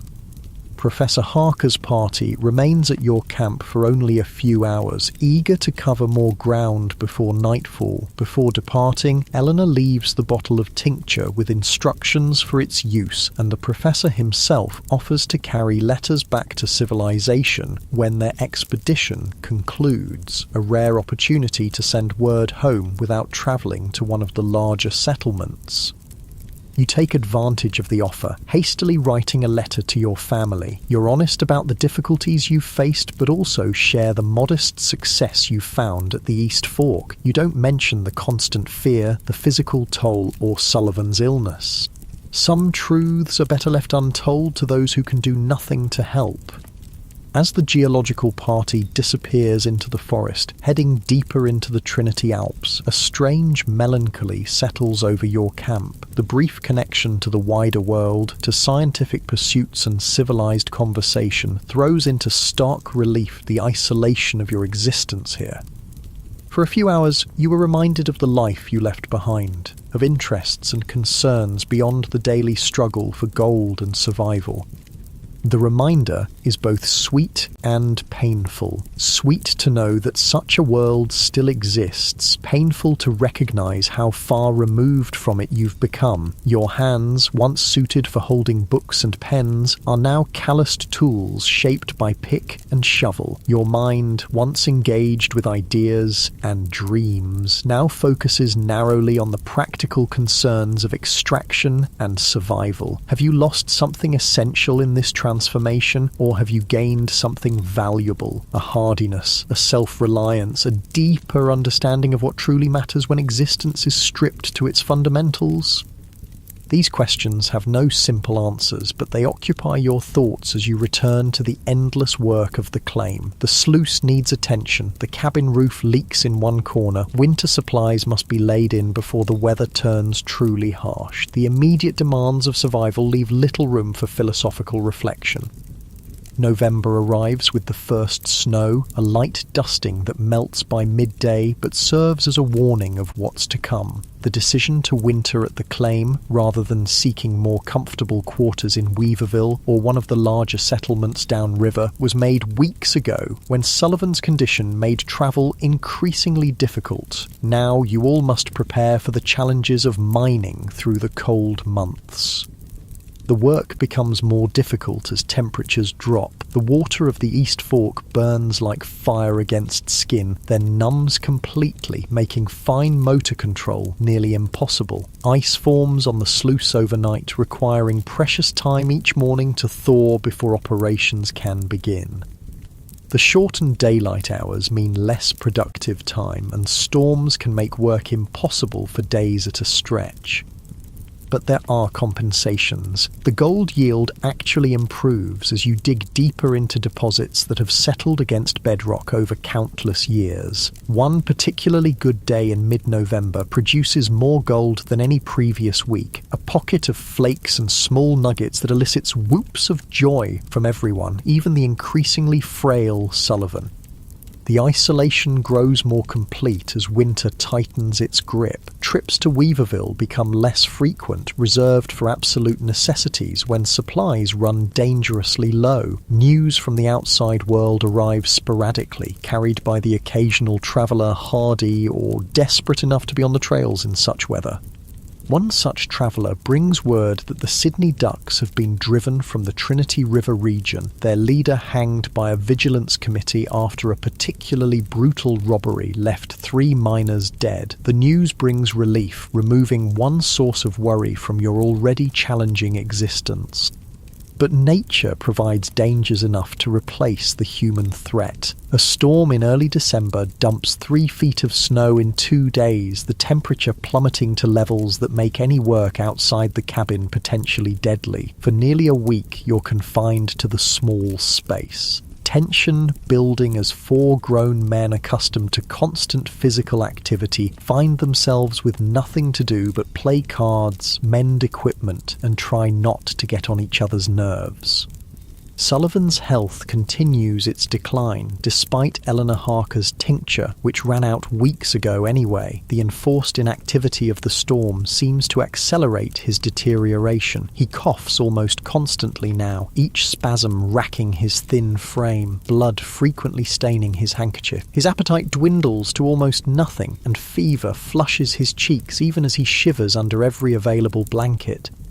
You take on the role of his primary caretaker, helping him to eat the broth and softened bread that's all he can manage, supporting him on the increasingly difficult trips outside to relieve himself, sitting beside him through the night when the coughing prevents any sleep.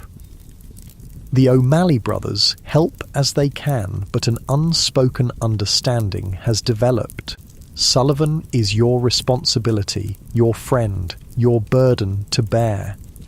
One night, during a rare quiet moment when his coughing has subsided enough for him to speak, Sullivan gestures weakly for you to come closer to his bunk. "Need to ask something of you," he says, his voice a raspy whisper. You lean in, your ear close to his mouth to catch the faint words. "My gold," he continues. "When I'm gone, want you to send it to my sisters in Boston." He presses a scrap of paper into your hand. An address, written in shaky letters. "Tell them I was thinking of them. Tell them I found what I was looking for out here." The request knifes through you. It's the first time Sullivan has openly acknowledged what you've all known for weeks, that he's dying, that his time is measured in days rather than weeks or months, and the final part of his request feels like a lie. What has Sullivan found here but hardship, illness, and now death far from home and family? But you nod, tucking the paper safely away. "I'll make sure they get it, every last flake, and I'll tell them you were brave out here, that you never gave up." A ghost of a smile touches Sullivan's cracked lips. That much is true, at least. His eyes drift closed, exhaustion claiming him once more. You sit beside him as he sleeps, watching the laboured rise and fall of his chest, listening to the rattle that accompanies each breath. Outside, snow falls silently, adding another layer to the white blanket that covers the world. The cabin is warm enough, the fire well stoked, but a chill settles in your bones that has nothing to do with the winter night. Is this what the gold rush comes to for so many? Not wealth and triumph, but illness and death in a rough cabin far from home. The stories that drew thousands west spoke only of opportunity and adventure, of fortunes waiting to be plucked from the ground. They said nothing of the cost, the broken bodies, the ruined health, the lives cut short by accident or disease. Sullivan stirs in his sleep, mumbling words you can't quite catch, perhaps names from his past, memories surfacing as his present dims. You adjust his blanket, adding another log to the fire, these small comforts all you can offer against the approaching darkness. Sullivan dies on a clear, cold morning in late December. You wake to find him still and silent in his bunk, the laboured breathing that has filled the cabin for weeks finally ceased. His face looks peaceful, the lines of pain smoothed away. As if in death he's found the relief that eluded him in his final days. The O'Malley brothers help you dig the grave, a difficult task in the frozen ground. You choose a spot on a small rise overlooking the East Fork where the winter sun catches the water when it breaks through the clouds. It seems a fitting place for a miner to rest, within sight and sound of the stream that occupied so much of his life. There's no preacher to say words over Sullivan, no family to mourn his passing. Instead, you speak briefly about the man you knew, his quiet strength, his unfailing fairness, his determination to find a better life than the one famine had stolen from him in Ireland. Michael O'Malley recites what he can remember of a Catholic prayer, the words sounding strange and formal in the wilderness setting. Then you lower Sullivan's body, wrapped in his blanket, into the cold earth, and the three of you take turns filling the grave. Brian fashions a simple wooden cross to mark the spot, carving Sullivan's name and the date into the surface. It seems inadequate somehow, this rough memorial for a life ended so far from home, but it's all you can offer, that and your promise to deliver his modest accumulation of gold to his sisters in Boston. The day after the burial, you return to work on the claim. It feels wrong somehow, continuing the endless cycle of digging and washing as if nothing has changed. But what else is there to do? The gold doesn't stop being valuable because one man has died. The need to eat, to stay warm, to survive the winter doesn't diminish with grief.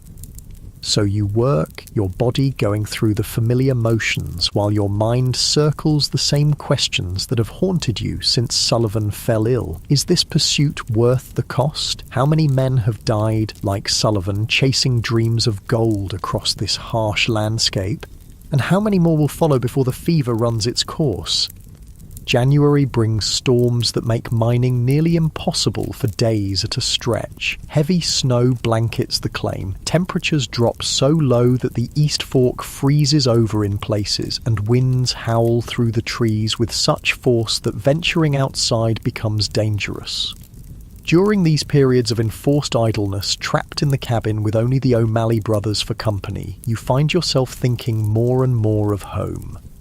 The farm you left behind has taken on an almost mythical quality in your memory, a place of safety and abundance compared to the precarious existence you now lead. You remember the smell of fresh-baked bread in your mother's kitchen, the weight of a plough handle in your hands, the sound of your father's voice calling the cattle home at dusk.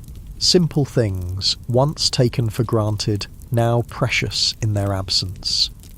The gold you've accumulated since arriving at the East Fork is substantial, not a fortune, but more than many miners ever see. Combined with Sullivan's share, which you're holding in trust for his sisters, it's enough to consider the journey west a qualified success. Perhaps it's time to think about returning, about using what you've gained to secure a better future back east, rather than continuing to risk everything in the capricious game of gold mining. But such decisions can wait until spring, when travel becomes feasible again. For now, survival remains the primary concern. Food supplies are running lower than anticipated, the harsh weather having prevented hunting expeditions that might have supplemented your stores. Each meal becomes an exercise in careful rationing, ensuring there will be enough to last until conditions improve. February arrives with a brief thaw, temperatures rising just enough to melt some of the snow and break the ice on the East Fork. The three of you seize the opportunity to resume mining operations, working from dawn until dusk to make up for lost time. The yield is good, better than expected for winter diggings, and spirits lift with each flake and nugget added to your pouches. The improved weather also allows a trip to Weaverville for desperately needed supplies. You volunteer for the journey, eager for a change of scene after weeks confined to the cabin and claim. The trail is muddy and treacherous in places where melting snow has saturated the ground, but Murphy, who has survived the winter with his customary grumpy resilience, picks his way carefully, bearing both you and the supplies on his sturdy back. Weaverville has changed since your last visit. Many miners have abandoned their claims for the winter, seeking more comfortable quarters in town until spring. The population has swelled accordingly, the saloons doing brisk business, new boarding houses springing up to accommodate the influx. There's even a small theatre now, offering entertainment to men starved for diversion after months of isolation. At the general store, as you purchase flour, coffee, and other necessities, the proprietor shares the latest news. A company from San Francisco has purchased several large claims downriver and is bringing in machinery, steam-powered pumps and winches, that will allow year-round operation regardless of weather conditions. It's part of a growing trend across the gold fields, individual miners giving way to companies with capital to invest in more efficient, more productive methods. Days of the lone prospector are numbered, the storekeeper says. Wrapping your purchases in brown paper can't compete with steam power and hired labour. Company men work shifts round the clock, pull out more gold in a day than you or I might see in a month. The prediction rings true. You've seen the change beginning even in the remote Trinity River region, operations scaling up, methods becoming more sophisticated, the easy gold long since extracted, leaving only deposits that require significant investment to reach. The romantic image of the independent miner, pan in hand, discovering a fortune in some untouched stream, belongs increasingly to the past. What does this mean for your own future in the gold fields? The question occupies your thoughts on the return journey to the claim. If commercial operations are indeed the future of gold mining in California, where does that leave men like you and the O'Malley brothers? Become hired hands for these companies, trading independence for regular wages. Move on to more remote regions where corporations haven't yet established themselves. Or take whatever gold you've managed to accumulate and seek opportunity elsewhere.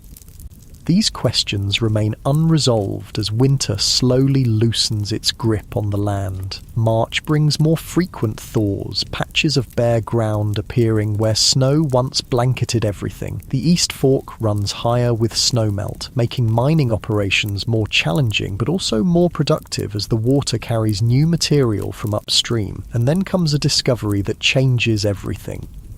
Brian O'Malley, working a section of the claim that extends slightly up a small tributary of the East Fork, uncovers what appears at first to be just another good-sized nugget. But as he clears away more of the surrounding soil, it becomes apparent that this is something far more significant.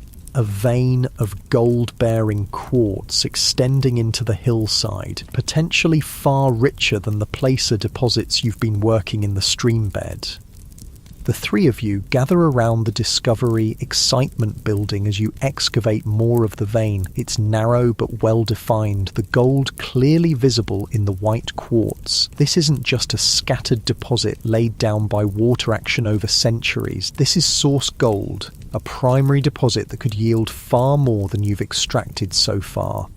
But developing such a find requires resources beyond what you currently possess. Quartz mining means tunneling into the hillside, shoring up the excavation to prevent collapse, crushing the ore to extract the gold. It means tools you don't have, expertise you haven't acquired, capital you can't access as individual miners. That evening, gathered around the fire in the cabin, you discuss options. Michael O'Malley, always the most practical of your group, lays out the situation bluntly. "We've three choices as I see it," he says, ticking them off on his fingers. "First, we keep working the placer claim and ignore the vein. Seems foolish given what it might yield. Second, we try to develop it ourselves with what little we have, likely to get us killed in a tunnel collapse. Or third, we find partners with the capital and knowledge to do it properly." Partners meaning a company, Brian adds, his tone making clear his distaste for the idea. Like many independent miners, he values the freedom of answering to no one but himself. A company, Michael confirms, but we'd negotiate terms, maintain ownership interest in the claim, share in the profits beyond mere wages. It's a pivotal moment, you realise. The decision you make now will determine not just the immediate future of your mining venture, but potentially your entire trajectory in California. Do you cling to the independence that brought you west, even if it means leaving the richest prize untapped, or do you adapt to the changing reality of gold mining, embracing the shift toward more organised, more industrial methods? The debate continues late into the night, each man expressing hopes and concerns, weighing options against personal values. No clear consensus emerges before exhaustion finally drives you all to your bunks, the decision postponed but looming. Morning brings unexpected visitors, a survey party from one of the very mining companies you were discussing the previous evening. Led by a geologist named Whitmore, they've been examining promising sites throughout the Trinity River region, following up on Professor Harker's earlier expedition. The coincidence seems almost too perfect, raising suspicions among all of you that these company men somehow learned of your discovery, but Whitmore insists it's merely fortunate timing. They've been working their way systematically through the area based on geological indicators, with no prior knowledge of your specific find.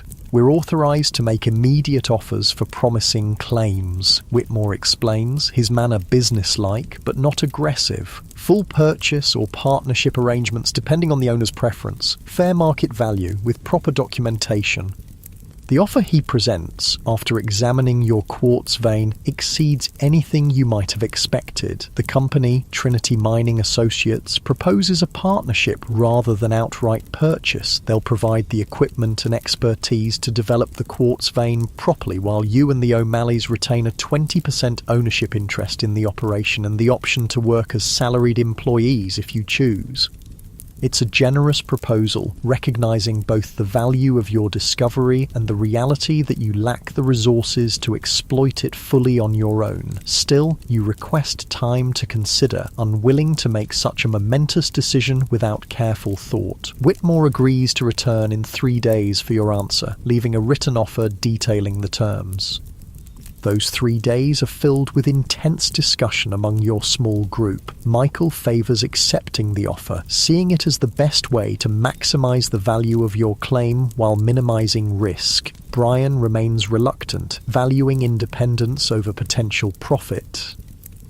You find yourself torn between these perspectives, weighing practical considerations against the ideals that brought you to California in the first place.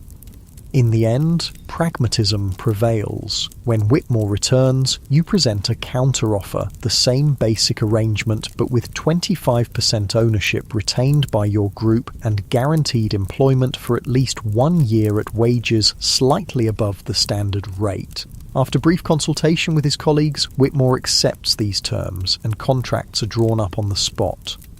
The transformation of your claim begins almost immediately. Within 2 weeks, equipment starts arriving. Steam-powered drills, ore crushers, lumber for constructing proper mine entrances and support structures. A team of experienced hard rock miners follows, setting up camp nearby and beginning the more systematic development of the quartz vein. Your role changes dramatically. No longer an independent prospector working with simple tools, you're now part owner of a commercial mining operation, learning the more technical aspects of quartz mining while supervising aspects of the work. The physical labour remains demanding, but in different ways. Less about endurance in cold streams, more about precision in following the vein, ensuring proper supports, operating unfamiliar machinery. The O'Malley brothers adapt differently to this new reality. Michael embraces the change, quickly learning the business side of mining operations and becoming an effective liaison between the company managers and the workers. Brian chafes under the more structured environment, eventually selling his ownership share to the company and heading north to try his luck in the newly rumoured gold fields of British Columbia, still seeking the independence that first drew him west. By late spring of 1851, the operation at what is now officially called the Sullivan Mine, your suggestion honouring your departed friend, is producing impressive amounts of gold. Your share of the profits far exceeds what you earned as an independent placer miner, accumulating rapidly in a proper bank account in Weaverville rather than as dust and nuggets in a leather pouch.